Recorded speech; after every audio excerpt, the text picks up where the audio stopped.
फटी हुई आइडियोलॉजी का ये लफ्ज़ आया कहाँ से, जी मुस्तार कहाँ से लिया है? आप सोचें कि फटी हुई कपड़े जो है, फटी हुई जीन्स, फटी हुई शर्ट जो है, उन्होंने उसके पीछे पैसा जिन इंजेक्ट किया, वो सेलिब्रिटीज़ को पहनाए और आप देखें वो फटी हुई जीन्स जो है वो लोग पहनना शुरू कर देते हैं। देखिए पहला बंदा जो ये बात कह रहा होगा वो किसी बंदे के बारे में के सामने कि जी कि मैं फटी हुई जीन्स जो है ना बेच के दिखाऊँगा, वो कहेगा कि फटी हुई जीन्स कौन बंदा लेगा? फटे हुए कपड़े को शर्ट कौन बंदा लेगा? बंदा कहेगा मैं करके दिखाऊँगा और उसने करके दिखा दिया। अब आप मुझे बताएँ कि हम उस दुनिया में रह रहे हैं जहाँ पे हम फटी हुई जीन्स भी पहन लेते हैं। हम वो फूड इनऑर्गेनिक फूड के जिसके अंदर केमिकल्स इंजेक्ट हुए हुए हैं, वो हमारे बॉडी के अंदर जा रहे हैं, वो भी खा लेते हैं। तो आप मुझे ये बताएँ कि उस दौर में फटी हुई आइडियोलॉजी नहीं हम या इनऑर्गेनिक आइडियोलॉजी, जिस तरह वो फटी हुई की जीन्स की जो पैंट है ना, वो भी बिक रही है मार्केट में। क्या कहते हैं, अजीबो-गरीब फ़ज़ूल किस्म के फैशन भी बिक रहे हैं, तो फटी हुई आइडियोलॉजी भी बिक रही है। ये तमाम आइडियोलॉजीज़ जो है ना, ये आ रही हैं सारी मगरिब से। हालाँकि सारे कॉन्सेप्ट जो थे ना, वो हमारे इस्लाम के अंदर मौजूद थे। होता क्या है कि उसने ना फ़ेसबुक के ऊपर वो कोई वीडियो देख ली होती है बिल गेट्स की, वो कोई 3 मिनट की वीडियो होती है और 20 सेकंड पे जो है ना, वो बिल गेट्स ने अपना वो बिज़नेस शुरू किया होता है गैराज में और 2.5 मिनट के ऊपर पहुँच के वो दुनिया का बिलियनेयर हो जाता है। अब जब वो 3 मिनट के अंदर एक इंसान को इतना बड़ा होते हुए देखता है और वो देखता है कि वो 3 मिनट में इतना बिलियनेयर बन गया और मैं तो अभी तक यहीं पे बैठा हुआ हूँ, वो एक गलत जो आइडियोलॉजी अब उसके दिल में पड़ चुकी हुई है ना, अपने ज़हन पे पड़ चुकी है, वो जो अपना असर दिखा चुकी हुई है और वो लीथल वेपन की तरह जो है ना, उसकी पेनिट्रेट हो चुकी हुई है उसके माइंड में और माइंड में घुस के उसने उसकी साइकोलॉजी को डिस्टॉर्ट कर दिया और साइकोलॉजी ने नर्वस सिस्टम को क्या कहते हैं डिस्टॉर्ट कर दिया और नर्वस सिस्टम जो है ना, वो उसने इम्यून सिस्टम को हिला के रख दिया और इम्यून सिस्टम ने जो है ना, वो जिस्म को फिर वो कमज़ोर जो है ना, वो होना शुरू हो गया क्योंकि इम्यून सिस्टम खुद कमज़ोर हो गया और उस बंदे को आने लग गए हैं जी पैनिक अटैक्स और एंग्जाइटी अटैक्स। उस बंदे को समझ में नहीं आ रहा कि ये इसके पीछे वजह क्या है और वो अपने इलाज तो जितना मर्ज़ी करवा ले, लेकिन बाद में पता चलता है कि उसका बेसिकली ज़िंदगी का जो बेसिक फ़लसफ़ा है, वो हिला के रख दिया था ये कुछ बाहर के लोगों ने। दूसरी तरफ वो जो दूसरा शख़्स है ना कि वो उसको भी मालूम है कि ज़िंदगी में ज़्यादा पैसा बनाना है तो बिज़नेस की तरफ आओ ये वो सब। लेकिन उसको एक और बात पता है, उसने एक कुरान में से ना हज़रत यूसुफ़ अलैहिस्सलाम की उसने कहानी पढ़ी है, उसको पता है कि हज़रत यूसुफ़ अलैहिस्सलाम छोटे बच्चे थे कि जब उनको ख्वाब में अल्लाह ताला ने उनका मकाम दिखा दिया था। लेकिन उस मकाम तक पहुँचते-पहुँचते उनकी इतनी ज़िंदगी निकल गई थी और उस इतने वक़्त के बाद जाके अल्लाह ताला ने उनको उनको उनके मकाम पर पहुँचाया, तो उन्होंने उससे एक फ़लसफ़ा अख़ज़ किया हुआ था अपनी ज़िंदगी के ऊपर भी फिर उन्होंने अप्लाई कर दिया कि भई मुझे जस्ट बिकॉज़ ये फ़ीलिंग आती है ना कि हाँ, मैं इधर काम कर रहा हूँ, मैं तो एक छोटी-सी जगह पे किसी छोटे से दफ़्तर में काम कर रहा हूँ, लेकिन मैं तो बहुत बड़ा इंसान हूँ, मुझे तो बड़ी जगहों पे होना चाहिए, मुझे तो बड़े लोगों में होना चाहिए। तो उसको मालूम है कि भई मुझे अगर अल्लाह ताला ने कभी न कभी ज़िंदगी में ऐसी कोई सोच दी है और किसी अल्लाह के बंदे ने भी मुझे ये बात कही है कि बेटा तुम एक वक़्त आएगा कि तुम बड़े लोगों में जो है ना तुम्हारा उठना-बैठना होगा, किसी कभी ने बता दिया, कभी किसी इंसान ने बता दिया, लेकिन वो इस बात से कभी भी अफ़सुर्दा नहीं होगा कि अच्छा अगर मेरा तो मकाम अगर ज़िंदगी में इतना बड़ा आगे लिखा हुआ था, तो मैं इधर बैठा भी क्या करूँ? क्योंकि उसको हज़रत यूसुफ़ अलैहिस्सलाम की कहानी का पता है कि वो हज़रत यूसुफ़ अलैहिस्सलाम को इतने अरसे के बाद जाके अल्लाह ताला ने वो मकाम दिया था, तो मैं अभी मतलब कि कैसे? वो फिर इंसान सोचता है कि भई ठीक है, मुझे मरने से 2 मिनट पहले, 1 मिनट पहले, 1 सेकंड पहले अल्लाह ताला मुझे वो मकाम अता कर देगा, ये अल्लाह की मर्ज़ी है। मेरा काम है कि जो अल्लाह ताला ने जो अहकामात बताए हुए मैंने उनको फ़ॉलो करना है। अब उसका फ़लसफ़ा आ रहा है कुरान से, दूसरे का फ़लसफ़ा आ रहा है ये एक अल्लाह भला करे आपके मोटिवेशनल स्पीकर्स का। मोटिवेशन एक ऐसा फ़लसफ़ा होता है जो आप समझ लें कि जैसे एक आग होती है ना, उसको भड़काना होता है। तो उसके ऊपर आप तेल जो होता है ना डाल देते हैं, तो तेल डालने से आग जो होती है ना वो भड़कती है, लेकिन थोड़ी देर के लिए, वो लंबे अरसे के लिए नहीं भड़क सकती। कभी अपनी पूरी ज़िंदगी में किसी से लेक्चर नहीं सुना खुशी के बारे में, कभी किसी से मोटिवेशन के बारे में या किसी से सुना फिर भी एग्ज़ाम भी अच्छे मतलब के पास कर लिया करते थे।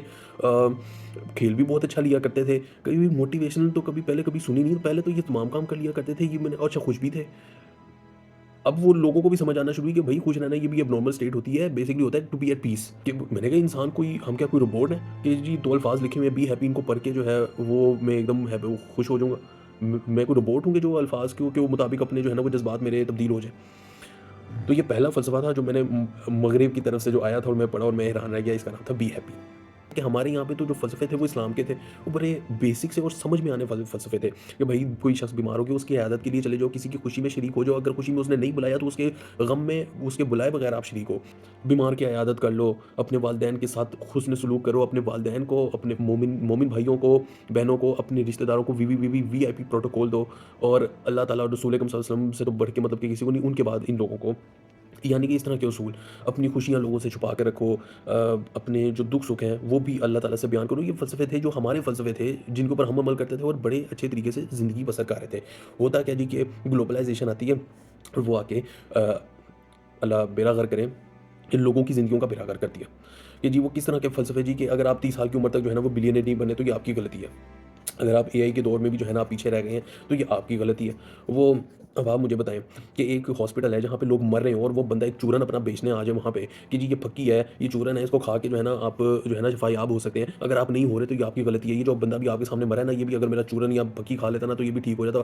तो ये भी अब आपकी गलती है कि अब अगर आप में से कोई मरा तो आप ही जो है ना कसूरवार होंगे। तो अब आप मुझे बताएँ कि इतने उस हॉस्पिटल में पहुँच के जब आप नारे बुलंद करेंगे अपने उस ऐसी दवाई के बारे में कि जो उनको उनकी सेहत वापस लौटा दे, तो कितने क्या लोग उसके बहकावे में नहीं आ जाएँगे?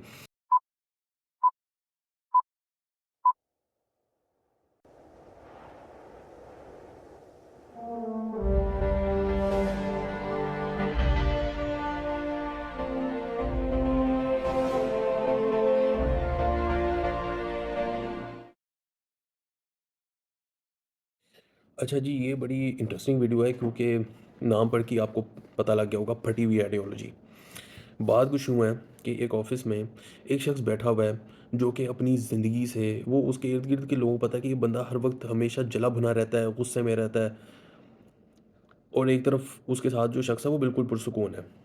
जब आप दोनों के फ़लसफ़े को आप डिकोड करते हैं, वो ज़िन्हें हर चीज़ के अंदर प्रॉब्लम निकाल रहे थे, वो कहते हैं इंसान को बिज़नेस करना चाहिए।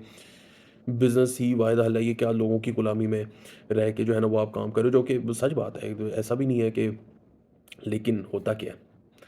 अब वो जो एक शख़्स है ना कि जो अपनी ज़िंदगी से हर वक़्त उदास रहता है और हर वक़्त वो क्योंकि वो हर मौके पर कमी जो है ना बेसिकली तलाश कर रहा होता है। होता क्या है कि उसने ना फ़ेसबुक के ऊपर वो कोई वीडियो देख ली होती है बिल गेट्स की, वो कोई 3 मिनट की वीडियो होती है और 20 सेकंड पे जो है ना वो बिल गेट्स ने अपना वो बिज़नेस शुरू किया होता है एक गैराज में और ढाई मिनट के ऊपर पहुँच के वो दुनिया का बिलियनेयर हो जाता है। अब जब वो 3 मिनट के अंदर एक इंसान को इतना बड़ा होते हुए देखता है और वो देखता है कि वो 3 मिनट में इतना बिलियनेयर बन गया और मैं तो अभी तक यहीं पे बैठा हुआ हूँ, वो एक गलत जो आइडियोलॉज़ी अब उसके दिल में पड़ चुकी हुई है ना, अपने ज़हन पे पड़ चुकी है, वो जो अपना असर दिखा चुकी हुई है और वो लीथल वेपन की तरह जो है ना, उसकी पेनिट्रेट हो चुकी हुई है उसके माइंड में और माइंड में घुस के उसने उसकी साइकोलॉजी को डिस्टॉर्ट कर दिया और साइकोलॉजी ने नर्वस सिस्टम को क्या कहते हैं डिस्टॉर्ट कर दिया और नर्वस सिस्टम जो है ना वो उसने इम्यून सिस्टम को हिला के रख दिया और इम्यून सिस्टम ने जो है ना वो जिस्म को फिर वो कमज़ोर जो है ना वो होना शुरू हो गया क्योंकि इम्यून सिस्टम खुद कमज़ोर हो गया। और उस बंदे को आने लग गए हैं जी पैनिक अटैक्स और एंग्जायटी अटैक्स। उस बंदे को समझ में नहीं आ रहा कि ये इसके पीछे वजह क्या है और वो अपने इलाज तो जितने मर्ज़ी करवा ले लेकिन बाद में पता चलता है कि उसका बेसिकली ज़िंदगी का जो बेसिक फ़लसफ़ा है, वो हिला के रख दिया था ये कुछ बाहर के लोगों ने। दूसरी तरफ वो जो दूसरा शख़्स है ना कि वो उसको भी मालूम है कि ज़िंदगी में ज़्यादा पैसा बनाना है तो बिज़नेस की तरफ आओ ये वो सब। लेकिन उसको एक और बात पता है, उसने एक कुरान में से ना हज़रत यूसुफ़ अलैहिस्सलाम की उसने कहानी पढ़ी है, उसको पता है कि हज़रत यूसुफ़ अलैहिस्सलाम छोटे बच्चे थे कि जब उनको ख्वाब में अल्लाह ताला ने उनका मकाम दिखा दिया था। लेकिन उस मकाम तक पहुँचते-पहुँचते उनकी इतनी ज़िंदगी निकल गई थी और इतने वक़्त के बाद जाके अल्लाह ताला ने उनको उनको उनके मकाम पर पहुँचाया, तो उन्होंने उससे एक फ़लसफ़ा अख़ज़ किया हुआ था अपनी ज़िंदगी के ऊपर भी फिर उन्होंने अप्लाई कर दिया कि भई मुझे जस्ट बिकॉज़ ये फ़ीलिंग आती है ना कि हाँ, मैं इधर काम कर रहा हूँ, मैं तो एक छोटी-सी जगह पे किसी छोटे से दफ़्तर में काम कर रहा हूँ, लेकिन मैं तो बहुत बड़ा इंसान हूँ, मुझे तो बड़ी जगहों पे होना चाहिए, मुझे तो बड़े लोगों में होना चाहिए।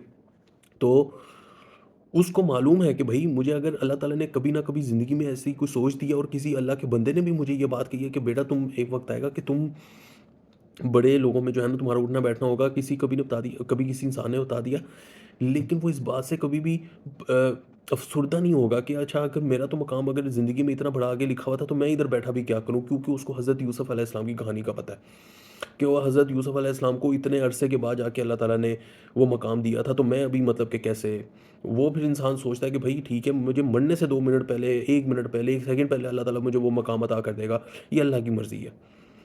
मेरा काम है कि जो अल्लाह ताला ने जो अहकामात बताए हुए मैंने उनको फ़ॉलो करना। अब उसका फ़लसफ़ा आ रहा है कुरान से, दूसरे का फ़लसफ़ा आ रहा है ये एक अल्लाह भला करे आपके मोटिवेशनल स्पीकर्स का। अब मैं मोटिवेशनल स्पीकर्स की भी ना मैं आपको कहानी थोड़ा-सी करके ना मैं छोटी-सी करके बता दूँ। ये जो मोटिवेशन होती है ना, ये एक थोड़े अरसे के लिए काम करती है। होता ये भी फ़लसफ़ा ही है। ये जो बाकी फ़लसफ़े होते हैं ना, ये भी फ़लसफ़े ही होते हैं, लेकिन मोटिवेशन एक ऐसा फ़लसफ़ा होता है जो आप समझ लें कि जैसे एक आग होती है ना, उसको भड़काना होता है। तो उसके ऊपर आप तेल जो होता है ना डाल देते हैं, तो तेल डालने से आग जो होती है ना वो भड़कती है, लेकिन थोड़ी देर के लिए, वो लंबे अरसे के लिए नहीं भड़क सकती। तो मोटिवेशन जो है ना वो बेसिकली काम करती है मसलन मिसाल के तौर पर बताऊँ कि मैं अपने दोस्त के साथ क्रिकेट खेल रहा। अब वो जी एक नया लड़का आ गया, उसने आते साथ ही मेरे मेरे दोस्त ने उसको बॉलिंग करवाई, तो वो जी उसने आते साथ ही उसको 2-3 छक्के जड़ दिए। वो अब परेशान हो गया। कि जी ये क्या, उस मुझे आके कहते हो भाई इसने तो छक्के मारना शुरू कर दिए हैं। अब मुझे लगा कि ये जो है ना थोड़ा-सा ना वीक हो रहा है मेंटली, इसको 2 छक्के पड़ गए हैं तो ये ना थोड़ा अपने आप को मेंटली तौर पर वीक समझ रहा है। तो मैंने कुछ नहीं किया, मैंने बस बॉल उसको गेंद पकड़ाते हुए ना उसको एक बात जुमला कहा कि तुझे कोई छक्का नहीं मार सकता, दैट्स इट। और चुप करके मैं आगे चला गया। वो मेरी शक्ल देखता रह गया, इसने क्या जुमला बोल दिया। वो फिर आया और मैंने उसको कहा कि इसके पैर पे जो है ना मार, अगले 2-3 गेंदें इसके पैर पे मार, अपना बदला निकाल जो इसने तुझे 2-3 छक्के मारे उसने कहा। और फिर अगले 2-3 गेंदों के अंदर उसने जो है ना 2 मरतबा उस बंदे को, बैट्समैन को नीचे गिरा दिया, उसके पैर पर ही मारा। तो अब ये झूठ बात बोली थी कि भाई तुझे कोई छक्का नहीं मार सकता, लेकिन ये इस मौके पे ये मोटिवेशन काम कर सकती है। वो किसी अभी अजीब सी मिसाल है, लेकिन ये मिसाल बिल्कुल सही है। वो लड़के ने प्रपोज करना है, तो उसके दोस्त ने उसको थोड़ी देर के लिए पुश दे दी कि भाई वो इस तरह के मौके पे कि जहाँ पे आपको एक थोड़ी देर के लिए एक मोटिवेशन चाहिए, जो कि फिर अगले चंद सेकंड के लिए बस आपको जो है ना फ्यूल करके रखे, लेकिन सारी ज़िंदगी के लिए जो है ना वो ये चीज़ें काम नहीं करती कि वो आप सारी ज़िंदगी जो है वो उसकी वो आपके अंदर वो एक आग भड़का के रखेगी। ये एक क्यों, उसकी वजह ये है कि ये एक एबनॉर्मल स्टेट होती है। तो वो जो आपके अंदर जज़्बा आता है, जोश आता है, ये एबनॉर्मल स्टेट होती है। एबनॉर्मल स्टेट में इंसान का जो जिस्म है ना वो ज़्यादा देर तक नहीं रह सकता, नहीं तो वो अंदर से कोलैप्स कर जाता होता है। इसलिए ये जितने भी लोग हैं ना कि जो मोटिवेशनल स्पीकर्स को सुन के वो फिर हो जाते हैं, उनकी फिर जो सेहत होती है वो गिरने लग जाती है। उसकी वजह ये होती है कि क्योंकि ये फिर वही बात कि ये तेल की तरह काम करते हैं कि वो थोड़ी देर के लिए आग को भड़काया, वो आग सिर्फ थोड़ी देर के लिए ही भड़क सकती है, वो लंबे अरसे तक नहीं आग को जो है ना भड़का के रख सकती। तो ये एक बात समझ लें कि मोटिवेशनल स्पीकिंग जो है ना वो असल में इस ज़ुमरे में आती है। दूसरी तरफ आता है फ़लसफ़ा। फ़लसफ़ा क्यों ज़रूरी है? अब मैं आपको बताता हूँ, यहाँ से कहानी का आगाज़ होता है जी कि मेरे बचपन से जी कि मैं अपने ज़िंदगी ऐसे गुज़री थी कि जी कि हमेशा कहीं न कोई ना कोई इस चीज़ का इंतज़ार रहता था कि जी कज़नों के साथ कब खेलना है, कब दोस्तों के साथ क्रिकेट खेलनी है, फुटबॉल खेलनी है। कौन से नए गाने आ रहे हैं जी, इन चीज़ों के अंदर लगे हुए, कौन सा नया ड्रामा आ रहा है, भाई के साथ हल्ला-गुल्ला करना है, कज़नों के साथ हल्ला-गुल्ला करना है। पढ़ाई है, पढ़ाई के दिन आ गए हैं, इम्तिहान के दिन आ गए हैं, अब इम्तिहान कैसे पास करने हैं। वो इन चीज़ों के अंदर जो थी ना वो ज़िंदगी गुज़र रही थी। तो एक दिन जी होता ये है कि वो ग्लोबलाइज़ेशन जो होती है वो फिनोमेना अकर तो हो ही रहा था, हमें तो नहीं पता था ना, लेकिन उस ज़माने में वो ऑब्वियसली वो तो स्टार्ट हो चुका हुआ था। तो जी वो ग्लोबलाइज़ेशन के करते हुए ना मोबाइल फ़ोन हमारे घर में भी आ गया। तो मोबाइल फ़ोन भी आ गया, उसके अंदर इंस्टाग्राम भी आ गया। तो इंस्टाग्राम जब किया ना, तो इंस्टाग्राम के अंदर मैंने पहली मर्तबा जो पहला, ये मेरी ज़िंदगी का बहुत बड़ा वाक़या जो आपको बताने लगूँ, ये पहला जो फ़लसफ़ा जो मैंने पढ़ा मगरिब का, वो था एक फ़ोटो लगी हुई थी और उसके नीचे कोई कैप्शन लिखा हुआ था, लेकिन जो असल था वो फ़ोटो के अंदर 2 अल्फ़ाज़ लिखे हुए थे, बी हैप्पी। मैं आपको बता नहीं सकता कि ये 2 अल्फ़ाज़ ने मुझे कितना हैरत ज़दा किया। मैं अकेला बैठा हुआ था और मैंने तस्वीर में देखा बी हैप्पी, तो मैंने कहा, मैंने अपने इर्द-गिर्द देखा कि जैसे मैं कोई बताने किसी से पूछ रहा हूँ कि यार मतलब हम क्या खुश नहीं थे? मैं अब आपको बताने लगूँ कि क्यों हैरत ज़दा किया। कभी अपनी पूरी ज़िंदगी में किसी से लेक्चर नहीं सुना खुशी के बारे में, कभी किसी से मोटिवेशन के बारे में या किसी से सुना, फिर भी एग्ज़ाम भी अच्छे मतलब के पास कर लिया करते थे। खेल भी बहुत अच्छा लिया करते थे। कभी भी मोटिवेशनल तो कभी पहले कभी सुनी नहीं, तो पहले तो ये तमाम काम कर लिया करते थे, ये मैंने और अच्छा खुश भी थे। अब वो लोगों को भी समझ आना शुरू हुई कि भई खुश रहना ये भी एब्नॉर्मल स्टेट होती है, बेसिकली होता है टू बी एट पीस, एक पीस पे होना। लेकिन मैंने कहा ये बी हैप्पी, मैं फिर बता रहा हूँ, मैंने पहली मर्तबा अपनी अब हमारे इधर तो इस तरह का कोई कॉन्सेप्ट ही नहीं है कि वो जी कि मैंने कहा इंसान कोई, हम क्या कोई रोबोट हैं कि जी 2 अल्फ़ाज़ लिखे हुए हैं बी हैप्पी, इनको पढ़ के जो है वो मैं एकदम वो खुश हो जाऊँगा। मैं कोई रोबोट हूँ कि जो अल्फ़ाज़ के मुताबिक अपने जो है ना वो जज़्बात मेरे तब्दील हो जाएँ।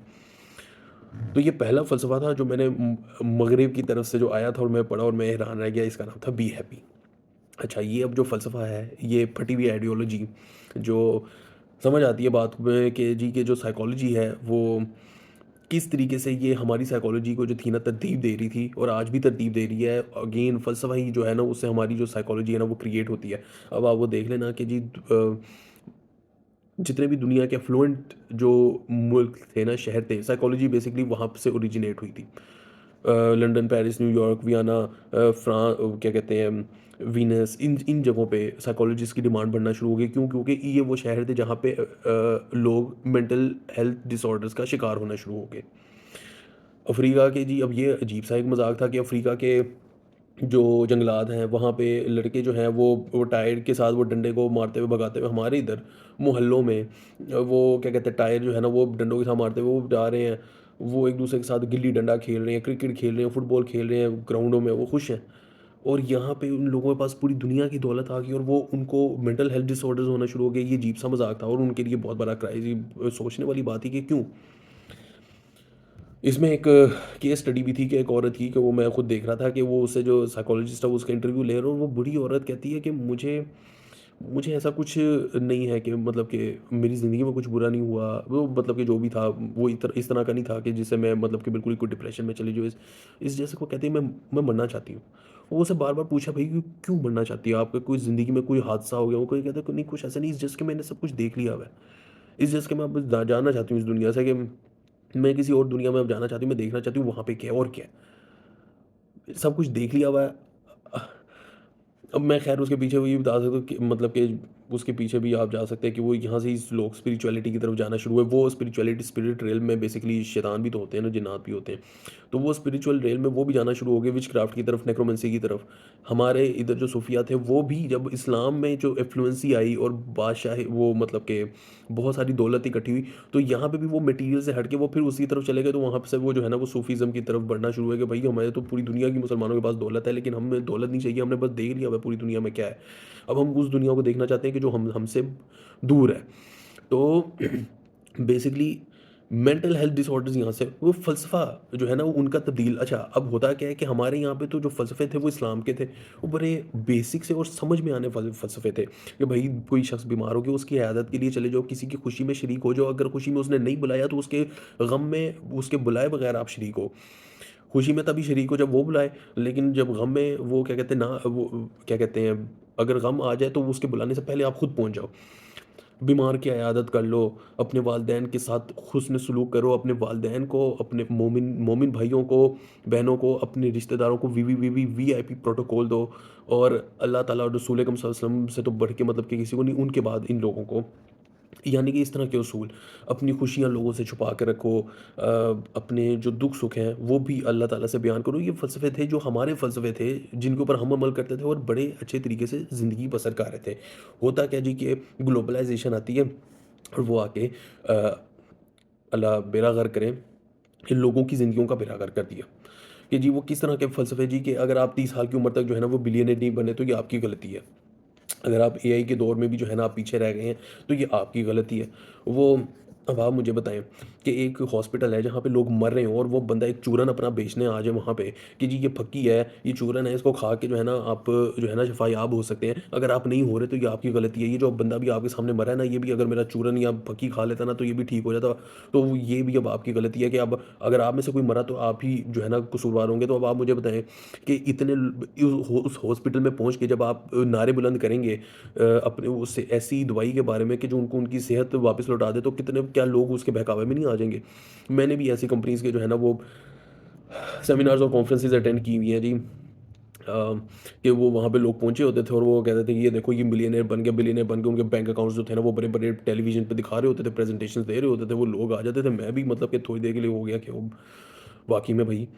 तो होते हैं वो जिनको अल्लाह ताला ने वो किसी जगह से देना होता है वो उस जगह से दे भी देता है, लेकिन वो हर इंसान का नहीं, वो हर जगह से मतलब कि उसी जगह से रिस्क लिखा होता है ना। तो अब वो नहीं लिखा होगा तो वो बंदा एंग्जाइटी में आ जाएगा। वो क्योंकि अगेन वो फ़लसफ़ा जो है उसका वही आ रहा है कि जी वो तो बंदे ने कहा था जी कि आप बिलियनियर नहीं है तो ये अब आपकी गलती है। तो अब आप वो पीछे रह रहा है तो अब उसको एंग्जाइटी होना शुरू हो गई हुई है। इसको कहते हैं फटी हुई आइडियोलॉजी। एक है, अब आपको मैं ये बड़ा इंपॉर्टेंट कांसेप्ट है, ये फटी हुई आइडियोलॉजी का ये लफ्ज़ आया कहाँ से जी, मुस्तार कहाँ से लिया है। आपको मैं बताऊँ कि देखें हम उस दुनिया में रह रहे हैं कि जहाँ पे फटी हुई जीन्स, और अभी मैंने सुना कोई चीज़ शर्ट होती है वो जिसके अंदर होल्स बने होते हैं और वो हल्के जैसे कोई चीज़ के टुकड़े में नहीं बने होते, तो और वो जो है ना वो आपका नज़र आ रहा होता है बदन। वो आप सोचें कि फटी हुई कपड़े जो है, फटी हुई जीन्स, फटी हुई शर्ट जो है, उन्होंने उसके पीछे पैसा जिन इंजेक्ट किया, वो सेलिब्रिटीज़ को पहनाए और आप देखें वो फटी हुई जीन्स जो है वो लोग पहनना शुरू कर देते हैं। वो फटे हुए कपड़े आप सोचेंगे वो कितनी चालाकी से कि उसके पीछे वो पैसा इंजेक्ट करते तो लोग वो भी पहनेंगे। वो बंदे ने करके दिखा दिया ना। अब आप सोचें कि पहला बंदा जो ये बात कह रहा होगा वो किसी बंदे के बारे में के सामने कि जी कि मैं फटी हुई जीन्स जो है ना बेच के दिखाऊंगा, वो कहेगा कि फटी हुई जीन्स कौन बंदा लेगा, फटे हुए कपड़े को शर्ट कौन बंदा लेगा। बंदा कहेगा मैं करके दिखाऊंगा, और उसने करके दिखा दिया।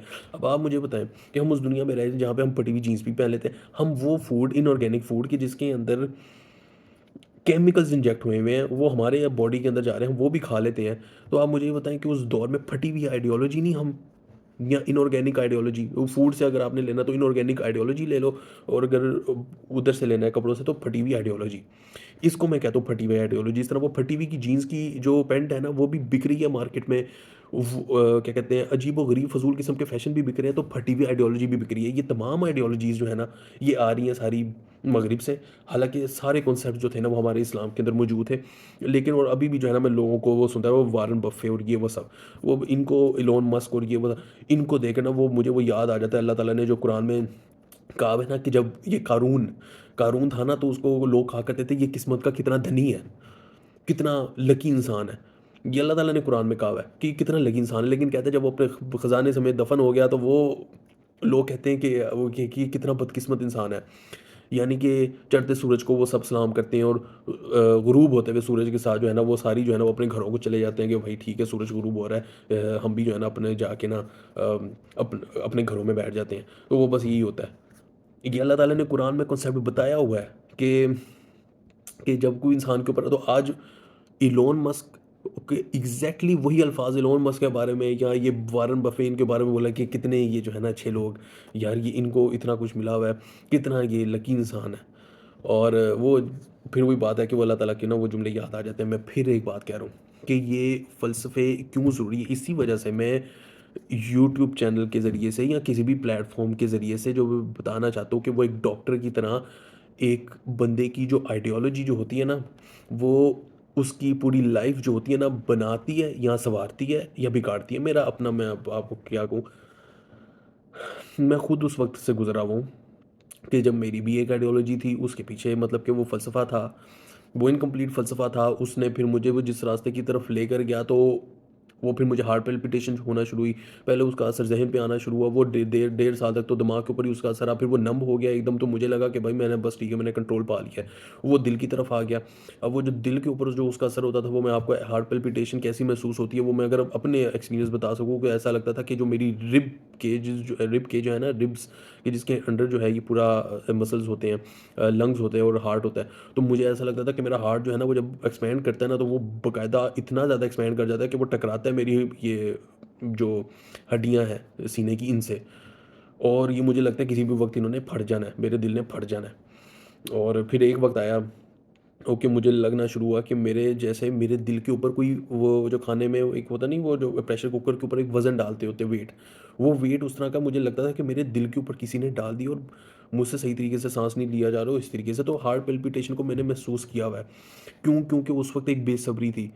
मैं अभी चंद दिनों पहले ही तो मेरी वाइफ ने पूछा जी कि आप ये आंसू जी चेहरे पे ये किस चीज़ की वजह से, तो मैंने कहा वैसी बस एक बात याद आ गई कि मेरी वालदा ने मुझे हमेशा, और जिस इन सबको देखा ना, वो हमेशा ऐसे ही था कि जो मेरे ज़हन में एक इमेज आती है कि मेरी वालदा हैं, वो मैं छोटा अंसब है, तो वो उसको प्यार करने के लिए उसके अपने चेहरे के अपना उसके चेहरे की तरफ जो है ना, वो अपना हाथ बढ़ा रही हैं कि इसको मैं प्यार कर लूँ। लेकिन अंसब साहब जो है ना, वो कभी इधर मुँह करे कि मामा मैंने ये करना है, मामा मैंने वो करना है, मामा ये मकसद है मेरा, मामा ये ख्वाहिश है मेरी, मामा दुनिया में देखिए ये क्या हो रहा है, मैंने उन लोगों की वो के लिए क्या करना चाहिए, इन लोगों के लिए क्या, मामा ये क्या हो क्या रहा है। तो मेरे ज़हन में इतने सवालात और इतनी अपनी एक पूरी दुनिया बसी हुई है कि मेरा ध्यान इधर-उधर है, और कि मैंने ये सब करना है और कैसे करना है। मेरा मेरा पूरा जो फ़ोकस है वो घर इधर-उधर क्या है, मेरी ज़िंदगी में क्या हो रहा है, रिश्तेदारों में क्या चल रहा है, मैंने उस तरफ ध्यान नहीं देना, मैं तो बस इस चीज़ों की तरफ, तो इतना ज़्यादा फ़ोकस है कि मैं इन चीज़ों को भूलता चला जा रहा हूँ। तो एक वो आंसर था कि जिसको उसकी माँ जो है वो उसकी तरफ अपना हाथ बढ़ा रही है कि ये प्यार करे, कि मैं इसको बस प्यार करना चाहती हूँ।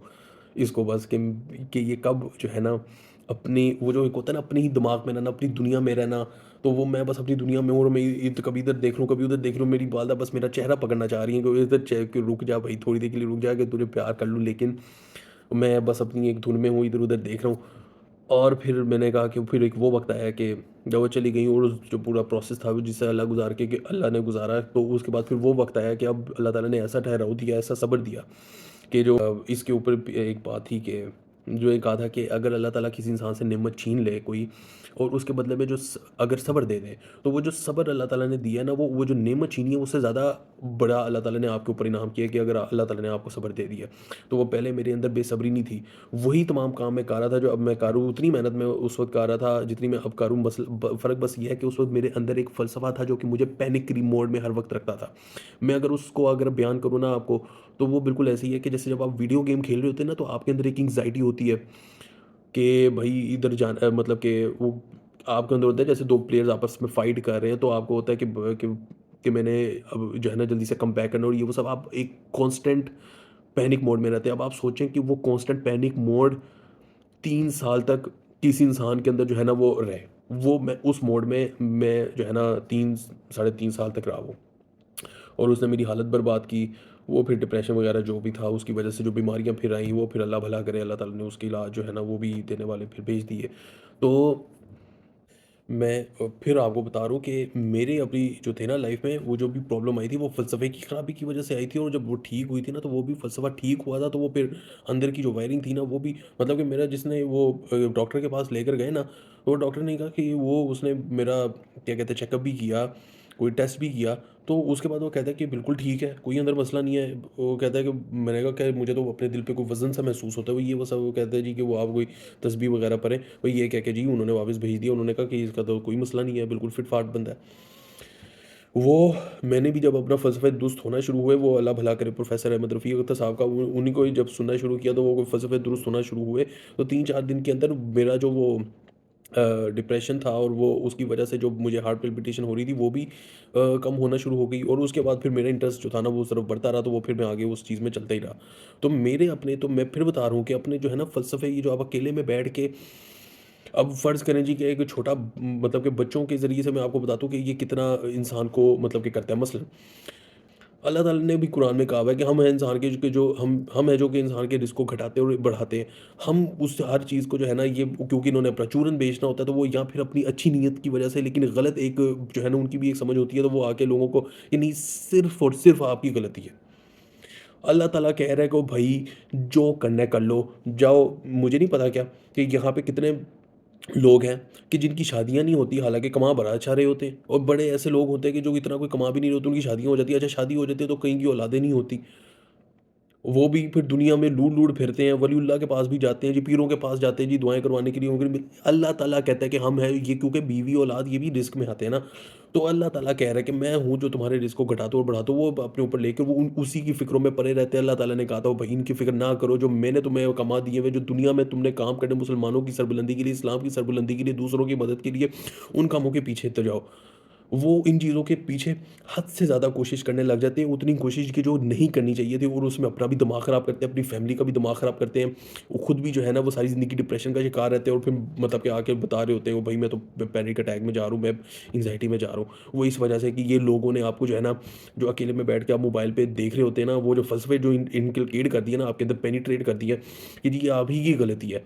आप ही से कोई गलती हो रही है, तो जिसकी वजह से आपकी ज़िंदगी में कोई नहूसत आई हुई है। अल्लाह ताला ने कोई कुछ नहीं किया। अल्लाह ताला खुद कुरान में कह रहा है कि हम ही हैं जो इंसान को इज़्ज़त देते हैं, हम ही हैं जो इंसान को ज़िल्लत देते हैं, हम ही हैं जो इंसान को मौत देते हैं, हम इंसान को ज़िंदगी देते हैं। ये तो क्यों अल्लाह ताला ने, और फिर रिस्क भी हम इंसान का घटाते हैं और बढ़ाते हैं, क्यों तमाम चीज़ें अल्लाह ताला ने अपने ज़िम्मे ली हुई हैं? क्योंकि अल्लाह ताला ने कहा कि भई इन चीज़ों की फ़िक्र मत करना। तुम जो अपने करने वाले काम है ना वो करना, ये मेरे ज़िम्मे है, इनको मेरे ज़िम्मे रखना और इसके ऊपर ईमान रखना। मसला ये होता है कि जब मुश्किल वक़्त आता है ना, तो लोग घबरा जाते हैं, तो वो फिर इधर-उधर जो है ना वो दूसरे लोगों की बातों पे यकीन करने लग जाते हैं, और वो लोग भी फिर अपनी जहालत में मुसलमान जाहिल जाहिल मुसलमान जो है ना वो यकीन दिलाना शुरू कर देते हैं। और ये जो आजकल चूरन बेचने आ जाते हैं ना अपने, कि ये आपकी गलती है जी, इतनी उम्र में आके अगर आप नहीं हुए बिलियनेयर तो आपका कसूर है, और वो ये वो सब। वो फिर वो अपनी ज़िंदगी तो उनके वैसे ही, उनके पता नहीं अपनी ज़िंदगी कैसी होती है, वो लोगों की भी ज़िंदगी जो है ना जीर्ण कर देते हैं। इसलिए मैं कहता हूँ कि अपनी रीप्रोग्रामिंग करें, कुरान पढ़ें, हदीस पढ़ें, उनकी उसकी अंडरस्टैंडिंग पैदा करें, फ़लसफ़ा जो है ना अपना वहाँ से लें, क्योंकि इस फ़लसफ़े ने आपकी ब्रेन की वायरिंग करनी है।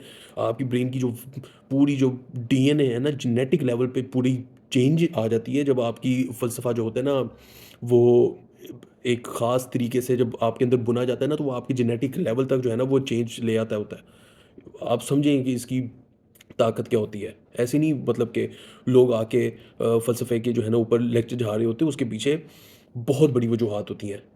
या आपके जेनेटिक लेवल तक जो है ना, वो आपके अगले बच्चों तक मुंतकिल फिर होती है वो। आपके अंदर बहादुरी होगी, खुददारी होगी, गैरत होगी, एक बेबाकी होगी, वो आपके बच्चों तक ज ट्रांसफ़र होगी। वो आपके अंदर अगर नहीं होगी ना, वो आपके अंदर वो अगर कमी आएगी उस चीज़ की, तो वो भी फ़लसफ़े की वजह से। फ़लसफ़ा लिटरली जो है ना, आपको एक ज़ॉम्बी की तरह होता है। जैसे ज़ॉम्बी काट जाए ना, तो अगला बंदा भी ज़ॉम्बी बन जाता है, अच्छा वाला इंसान। उसी तरीके से फ़लसफ़ा भी जो है ना, वो एक अच्छे भले बंदे को जो है ना, वो या तो और ज़्यादा बड़ा इंसान बना देगा, या एक जो मतलब कि जानवर से भी नीचे ले जाएगा। इसलिए अपने फ़लसफ़े की वायरिंग जो है ना, अपने जो फ़लसफ़े की जो जो इनपुट है, जो डेटा है, वो आप कुरान से लें, हदीस से लें, सहाबा कराम रज़ियल्लाहु अन्हुम की ज़िंदगी से लें, अम्बिया कराम अलैहिस्सलाम की ज़िंदगी से लें।